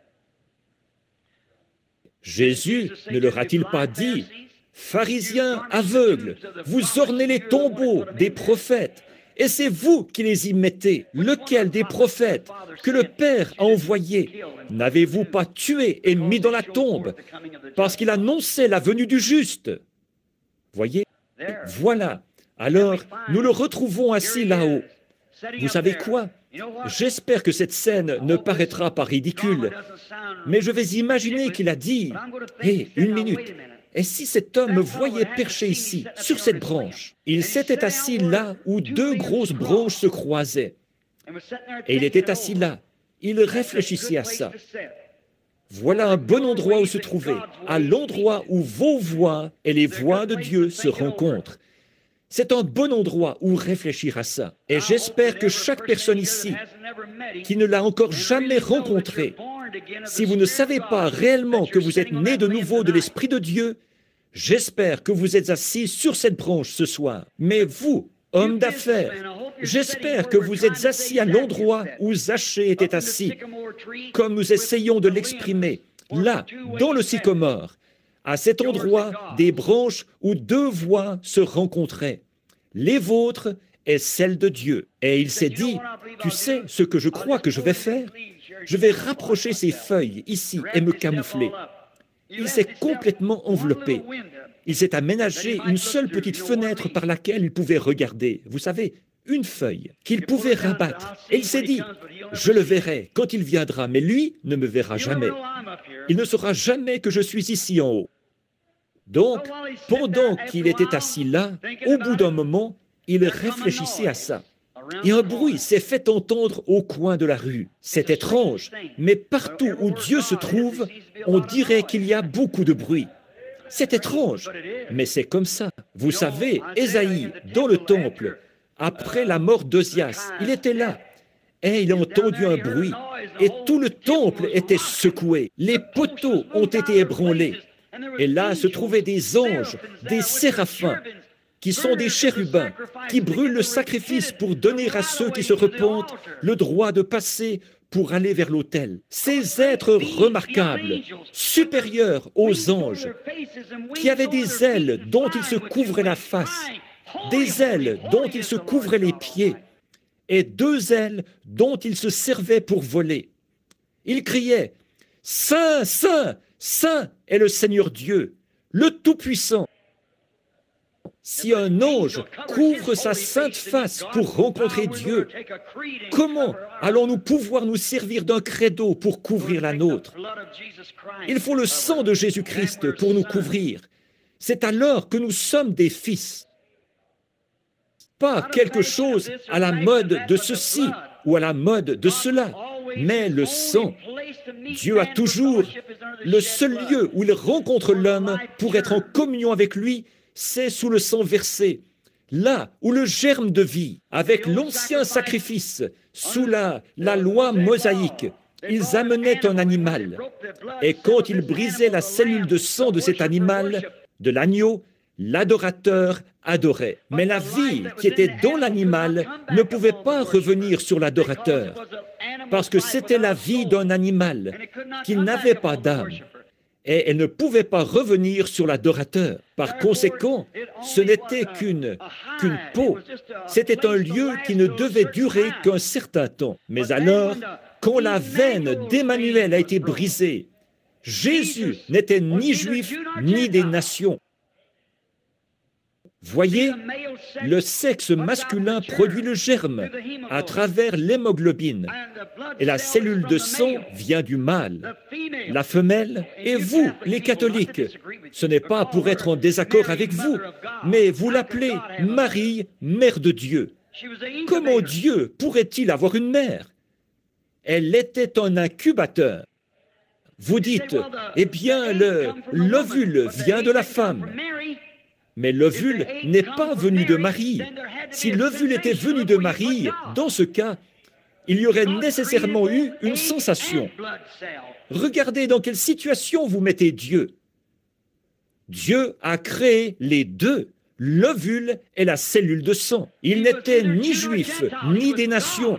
Il était Dieu, rien de moins. Il était Dieu manifesté dans la chair. N'a-t-il pas dit, nous lisons dans les Écritures, que Dieu était en Christ, réconciliant le monde avec lui-même. Il était Emmanuel. Il a dit, quant à moi, il a dit ici dans les Écritures, plutôt, qui peut m'accuser de péché? En quoi ai-je manqué de faire exactement ce qui était écrit à mon sujet? Sondez les Écritures. Vous pensez avoir la vie éternelle en les sondant. Et ce sont elles qui rendent témoignage de moi. Et si je ne fais pas les œuvres de mon Père, alors ne me croyez pas. Mais si je fais les œuvres, même si vous ne pouvez pas me croire, croyez aux œuvres que je fais, car elles rendent témoignage de qui je suis. Oh, comme le chrétien n'est pas à la hauteur aujourd'hui du privilège que Dieu lui a donné et des choses qui se trouvent dans la Bible. Comme j'aimerais prendre un texte là-dessus. Le temps ne le permet pas. Il a entendu ce bruit, il s'est redressé, il s'est dit, eh bien, ce doit être ces exaltés qui arrivent. Il a fait retomber la feuille, il a attendu une minute. Au bout d'un moment, il a remarqué qu'on arrivait au coin de la rue. Il devait y avoir un grand gars costaud devant. Je peux le voir, quelqu'un d'assez grand, corpulent, les épaules carrées, âgé d'environ 65 ans, qui marche, un bâton à la main. Ce devait être celui que nous appelons, qu'il a appelé Simon, et à qui il a donné un autre nom, Pierre, ce qui signifie confession ou petite pierre. Derrière, 12 hommes autour de lui. De partout, des gens arrivent en courant pour toucher le rabbi au moment où il passe. Je peux les entendre dire, « Ne touchez pas le rabbi, il est fatigué, il a prêché toute la soirée. De la vertu est sortie de lui. Il s'est enroué pour avoir beaucoup parlé. Ne touchez pas notre maître, il doit maintenant aller là-bas. Il doit prendre son repas de midi. C'est l'heure de son repas. S'il vous plaît, ne le touchez pas. Voulez-vous, s'il vous plaît, vous écarter pour laisser passer le rabbi? Le voilà. Et quand Zachée, notre petit homme d'affaires de Jéricho, quand il a regardé Jésus pour la première fois, il l'a trouvé différent de tous les autres hommes qu'il avait déjà vus. Insérons ici un petit quelque chose. Il se peut qu'une dame se soit avancée avec un petit enfant. Zachée regarde dans cette direction pour voir qui c'est. Oh, je me souviens, l'autre jour, le médecin était à la maison. J'étais là au moment où le sacrificateur y était lui aussi. Le médecin dit, « Cet enfant ne peut pas s'en sortir. Mettez-le dans la chambre et fermez toutes les portes. Ne laissez pas entrer d'air. » Et voici que cette famille fanatique a entendu parler de cet homme faux qui se dit prophète de Galilée. Ils sont venus et ont amené ce petit. Oh, mais les autorités de la ville devraient se saisir de lui. Je ferai le nécessaire. Quand nous nous réunirons, le conseil, nous verrons bien si on ne peut pas régler son compte à un homme qui suit un fanatique de ce genre. Il est mentalement dérangé. Et je vois cet homme venir en courant et dire, « J'ai ici un enfant mourant, monsieur. Voudriez-vous juste laisser le prophète le toucher? Je crois qu'il est le prophète de Dieu. Je l'ai vu à d'autres réunions et j'ai entendu parler de lui et je sais. Non, je regrette, il y a tellement de personnes. Mais au bout d'un moment, la petite femme s'avance, l'enfant dans ses bras. L'enfant est sans vie. Laissez-le simplement le toucher. C'est tout ce que je veux. Je crois en lui. Je crois que s'il touche mon enfant, nous ne pouvons vraiment pas, madame. Il était très loin d'eux, mais il s'est arrêté net. Et là, je peux voir Zachée qui retire sa feuille et qui observe. Il dit, amenez l'enfant ici. Quand ils ont amené l'enfant, ce n'était qu'un petit corps bouillant, tellement il était chaud. Ils ont retiré les couvertures. Il place ses doigts sur lui. La mère se tient là, avec ses beaux yeux de juive. Les larmes coulent sur ses joues. Et le père se tient là, les mains en l'air. Il croit. Il pose son doigt sur l'enfant et la fièvre le quitte. Le bambin saute des bras de sa mère et se met à descendre la rue. Zachée a changé d'avis. Forcément qu'il y a quelque chose de réel dans cet homme. Mais je ferais mieux d'être prudent. Je ferais mieux de garder ma feuille baissée pour qu'il ne me voie pas. Il vient dans cette direction. Vous ne pouvez jamais regarder véritablement Jésus-Christ et rester le même. Il y a quelque chose à son sujet qui est différent de tous les autres hommes. Quand vous l'aurez entendu parler, vous serez comme ces soldats romains. Jamais homme n'a parlé comme ceci. Les sacrificateurs, eux, parlaient de quelque chose. L'homme a toujours la même nature. Nous l'avons encore aujourd'hui. L'homme loue toujours Dieu de ce qu'il a déjà fait. Il est toujours dans l'expectative de ce qu'il fera, mais il ne tient aucun compte de ce qu'il est en train de faire. C'est simplement la nature de l'homme. Il a toujours été de cette nature. Mais si une fois un homme regarde Jésus-Christ, il ne sera plus jamais le même. Il peut le voir manifester. C'est pour cette raison que, quand vous êtes scellé du Saint-Esprit, le sceau se trouve sur les deux côtés du papier, à l'aller et au retour. Il peut voir la marche, le langage, la vie de Christ qui se reflète là, dans son peuple. C'était le but de sa mort, que l'Église puisse poursuivre son œuvre. Mais nous nous sommes regroupés dans un tas de n'importe quoi. Maintenant, nous remarquons là, il se remet en route et descend la rue. Zachée soulève sa feuille un peu plus haut. Il veut pouvoir bien le regarder pendant qu'il passe. Maintenant, il est entièrement recouvert, vraiment bien camouflé.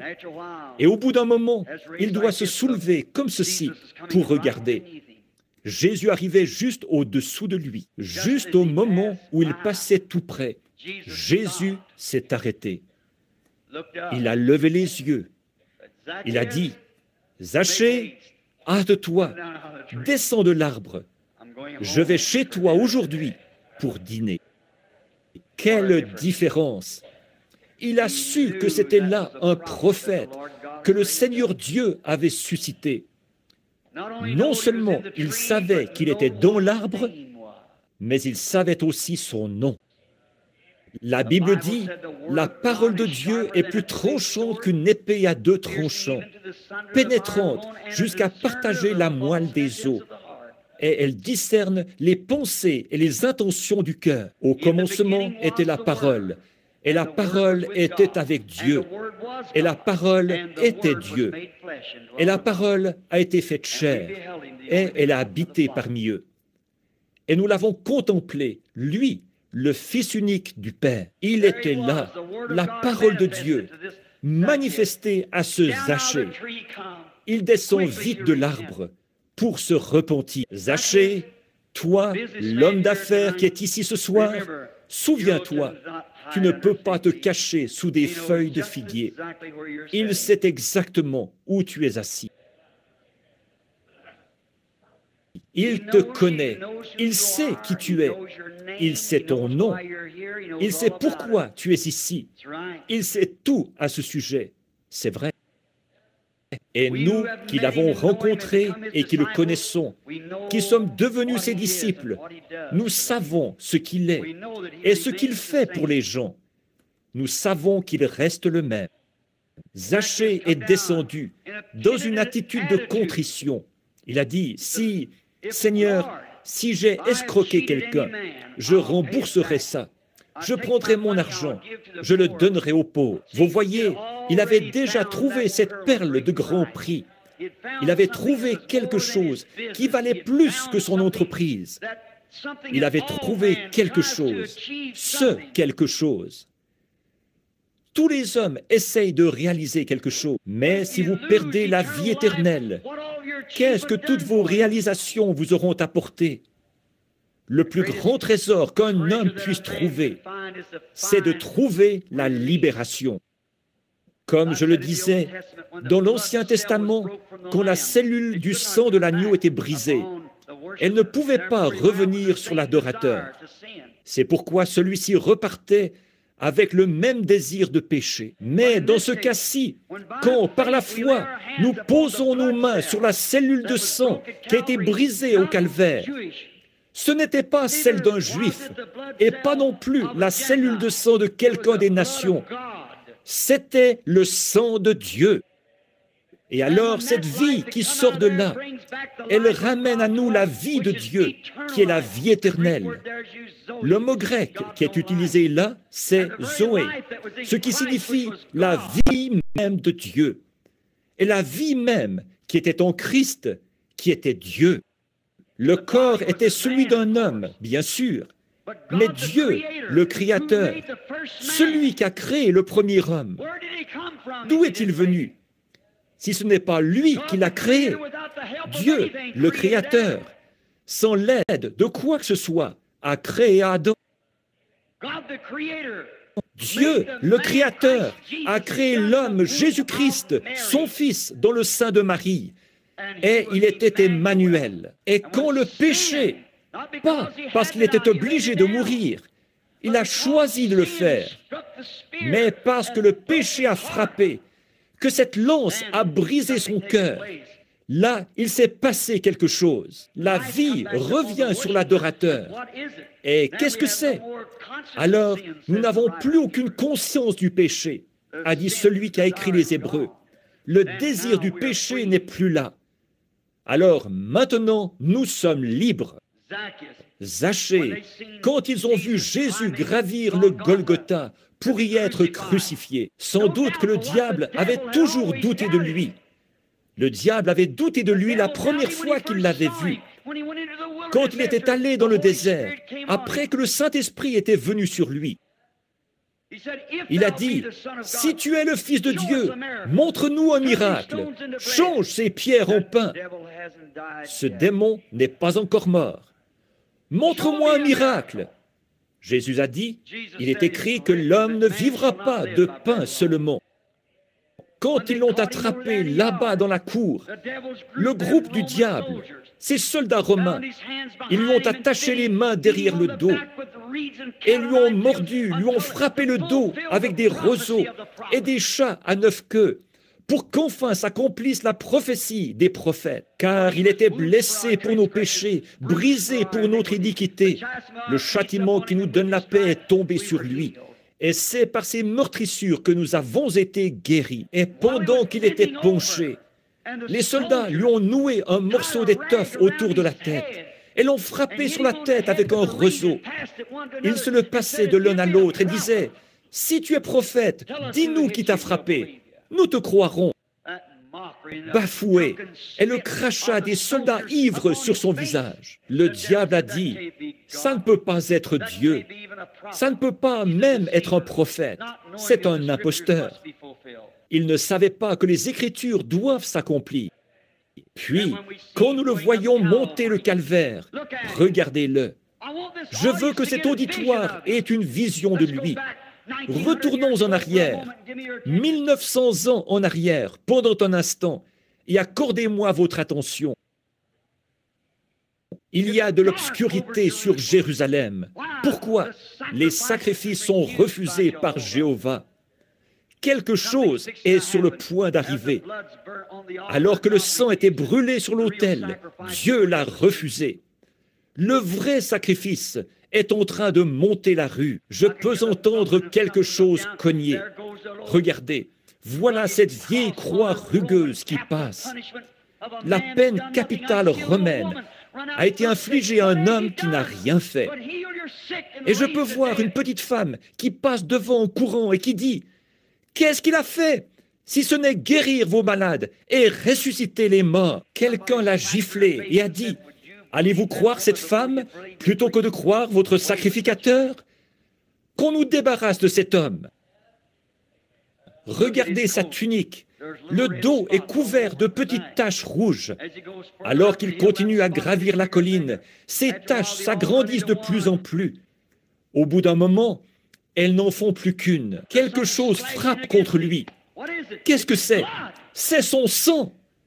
Et la croix, en passant sur elle, allonge les empreintes de pas de celui qui la porte. Je peux voir cette abeille de la mort qui arrive là. Elle bourdonne autour de lui. Maintenant, je vais la voir.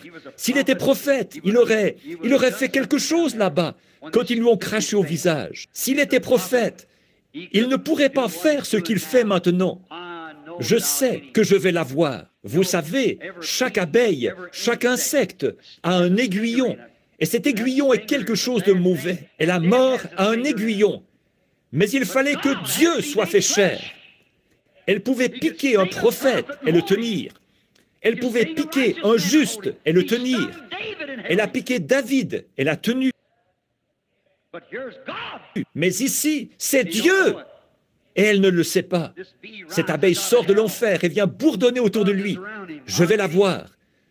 Mais quand une abeille ancre son aiguillon assez profondément, ça lui arrache son aiguillon. Et quand cette abeille de la mort arrivait à ancrer son aiguillon dans un homme comme moi ou comme vous, elle pouvait s'en tirer. Mais là, un corps avait été préparé. Mais là, quand elle a ancré cet aiguillon dans Jéhovah, la chair de Dieu, créée et non produite par un désir sexuel, quand elle s'est ancrée dans cette chair-là, elle a perdu son aiguillon. Alors, elle n'a plus d'aiguillon. Ce n'est pas étonnant que le grand saint Paul ait pu se tenir là, pendant qu'il construisait là l'endroit qu'ils allaient utiliser pour lui couper la tête. Il a dit, « Ô mort, où est ton aiguillon? Tombe, où est ta victoire? Mais grâce soit rendue à Dieu, qui nous donne la victoire par notre Seigneur Jésus-Christ. » Oui. Oh, le jour où un homme saisit cette vision, tout le reste est secondaire. Votre entreprise est secondaire. Tout le reste, non, ça n'a pas beaucoup d'importance. Vous n'allez rester ici qu'un peu de temps. Mais ça passe avant tout. Que sert-il à un homme de perdre, de gagner le monde entier s'il perd son âme?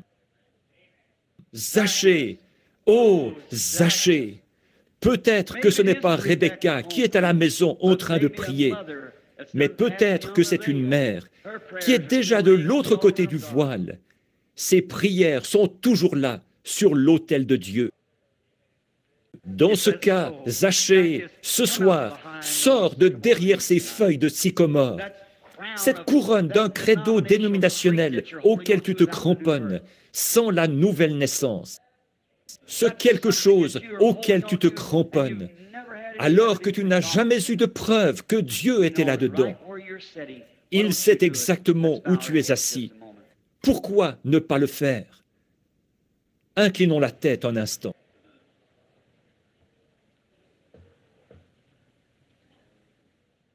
Dieu Tout-Puissant, toi le grand et terrible Jéhovah, qui a rugi du haut du mont Sinaï, à tel point que les gens ont dit que Moïse parle, et non Dieu, sinon nous mourrons. Parle ce soir, notre Père céleste, avec miséricorde et pardon, dans le cœur des gens qui ne te connaissent pas, et fais-leur savoir que c'est maintenant l'heure. Ils se cachent peut-être derrière leur entreprise. Il y a peut-être beaucoup d'hommes d'affaires ici, Père, qui ne te connaissent pas vraiment. Et peut-être qu'ils sont membres d'une église. Nous ne disons rien de mal contre ça, mais ils n'ont jamais reçu la nouvelle naissance. Ils ne savent pas vraiment ce que c'est. Et nous savons qu'il ne disparaîtra jamais un seul trait de lettre, ni un seul iota de ta parole. Tu as dit, les cieux et la terre passeront, mais ma parole ne passera pas. Et tu as dit, si un homme ne naît de nouveau, d'eau et d'esprit. Il n'entrera point dans le royaume. Je te prie, Père, de parler au cœur ce soir, maintenant même, que les hommes et les femmes réfléchissent sérieusement en ce moment même, sachant que nous vivons aux dernières heures. Israël est dans sa patrie, ce grand calendrier de Dieu. Elle retourne chez elle, elle cherche. Où est le Messie? Nous savons que lorsque Joseph s'est fait connaître à ses frères, il avait fait sortir des parvis les gens des nations. Sa femme et ses enfants étaient dans le palais.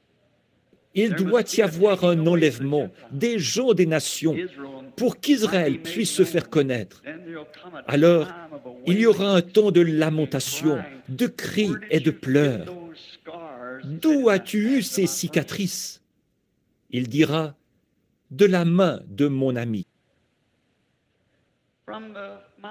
C'est de mes amis que j'ai eu ces cicatrices à la main, dans la maison où, en fait, il aurait dû être accepté, quand il se fera à nouveau connaître à Israël. Ô Dieu, pendant que les gens des nations en ont la possibilité, puissent-ils se repentir rapidement et venir à toi. Alors que nous avons la tête inclinée, Zachée, je veux que tu sois très honnête un instant. Et les Rebecca aussi. Dans ce petit message décousu, s'il y a quelque chose qui a parlé à votre cœur et que vous avez dit, je n'ai jamais reçu cette expérience du Saint-Esprit, du plein évangile, mais j'aimerais l'avoir. Je voudrais que vous ayez une pensée pour moi dans votre prière, frère Branham. Je vais simplement lever la main, pas vers vous, mais vers Dieu. Et dites, priez pour moi. Et je terminerai la prière en pensant à vous. Dieu vous bénisse. Dieu vous bénisse. Et vous, et vous, et vous.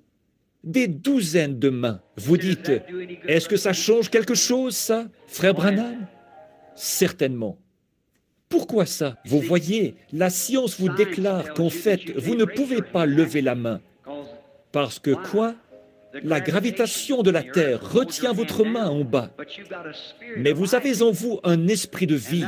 Et cette vie qui est en vous, une autre vie, est venue vers elle et a dit, tu as tort. Et vous avez défié les règles de la science. Vous avez levé cette main vers le Créateur et vous avez dit, souviens-toi de moi. Il le fera. Si vous étiez vraiment sincère, il vous prendra au mort. Somebody else now, before we close, just going to say a little word of prayer. Pray just in a moment. God bless you, sir. God bless you. Somebody else.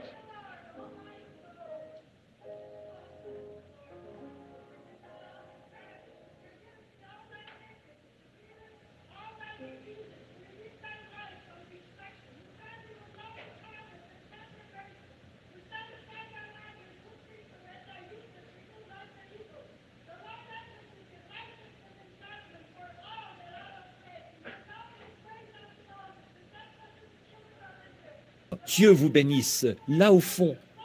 Quelqu'un d'autre maintenant, avant que nous terminions. Je vais juste prononcer une petite prière, prier dans un instant. Dieu vous bénisse, monsieur. Dieu vous bénisse. Quelqu'un d'autre? Amen. Cela parle de miséricorde. Cette petite servante qui s'est levée sous l'effet de l'Esprit, qui a exprimé une promesse. Voudriez-vous lever la main si vous ne l'avez pas fait? Et dites simplement, c'est tout ce que je vais vous demander de faire. Levez simplement la main. Reconnaissez que vous avez tort et que vous voulez recevoir la miséricorde. La maison est ouverte. Une source est ouverte dans la maison de David pour le péché et pour l'impureté. Voulez-vous l'accepter ce soir? Quelqu'un d'autre? Avant que nous terminions là, il y a eu 40, 50 mains qui se sont levées dans la salle, d'hommes et de femmes, jeunes et âgés, qui ont levé la main. Très bien. Dieu vous bénisse, monsieur. Très bien. Prions. Seigneur Jésus, je crois que ces mains ont été levées avec la plus profonde sincérité. Tu sais quel était leur objectif. Tu sais quel était leur motif en le faisant. Et je prie, Père Céleste, que ta miséricorde divine repose sur chacun d'eux, que ce soir soit un temps de changement. Puisse-t-il se glisser en bas de l'arbre d'un pharisaïsme prétentieux. Puisse-t-il se glisser en bas de l'arbre, venir devant Jésus-Christ et dire « Seigneur, si j'ai mal agi, je suis prêt à réparer ça. » Et en quittant cette petite salle de banquet ce soir, Père, tu vas aussi aller à la maison avec eux et dîner avec eux.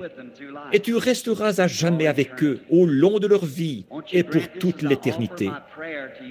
Ne voudrais-tu pas accorder ceci alors que je t'offre ma prière pour eux? Tu as dit, nul ne peut venir à moi si mon Père ne l'attire premièrement. Et tous ceux que le Père m'a donnés viendront à moi. Tu l'as promis. Et maintenant, Seigneur Dieu, ces gens te sont remis comme des trophées de la grâce et de l'amour. Ils sont entre tes mains et nul ne peut les ravir. Avec de l'honnêteté et de la sincérité dans leur cœur, ils ont fait une confession honnête. Ils veulent se détourner des voies du monde pour suivre les voies de Dieu dans leur vie. Accueille-les, ô Seigneur, je te le demande, alors que j'intercède pour eux, me tenant devant ton grand trône blanc. Par la foi, nous nous tenons là, regardant le trône d'ivoire de Dieu, avec le sacrifice sanglant devant nous, qui intercède sur la base de notre confession. Aide-les, Père. Je te les présente comme des dons d'amour, au nom de Jésus-Christ. Amen. Amen. Maintenant, chacun de vous qui avez levé la main, je veux vous demander de faire quelque chose pour moi. Je veux que vous alliez voir certains des ministres qui sont ici. Dites-leur que vous avez accepté Christ comme votre Sauveur et que vous voulez être baptisés et que vous voulez être remplis du Saint-Esprit. Et Dieu vous l'accordera. Maintenant, je pensais à quelque chose d'autre, mais nous n'aurons pas le temps parce qu'il ne reste qu'environ 5 minutes avant l'heure prévue pour la fermeture. Mais nous vous remercions de votre patience. Toutes vos mains qui se sont levées, bon, je ne savais pas au juste où elles se trouvaient, il y en avait partout. Mais quand vous avez levé la main, sûrement que vous étiez sincère. Vous ne lèveriez pas la main juste pour le faire. Si vous avez fait ça, c'est de l'hypocrisie. Levez la main. Ne faites jamais rien à moins de le faire vraiment avec sincérité. Et quand vous prenez cette décision, et qu'au fond de votre cœur, vous l'avez fait sérieusement, alors marchez avec sincérité en vous conformant à cela. Dieu vous honorera. Dites, au fait, avez-vous déjà su ce qui était arrivé à Zachée? Aimeriez-vous savoir ce qui lui est arrivé? Il est devenu membre de l'association des hommes d'affaires du plein évangile de Jéricho. Ne voulez-vous pas aussi y adhérer?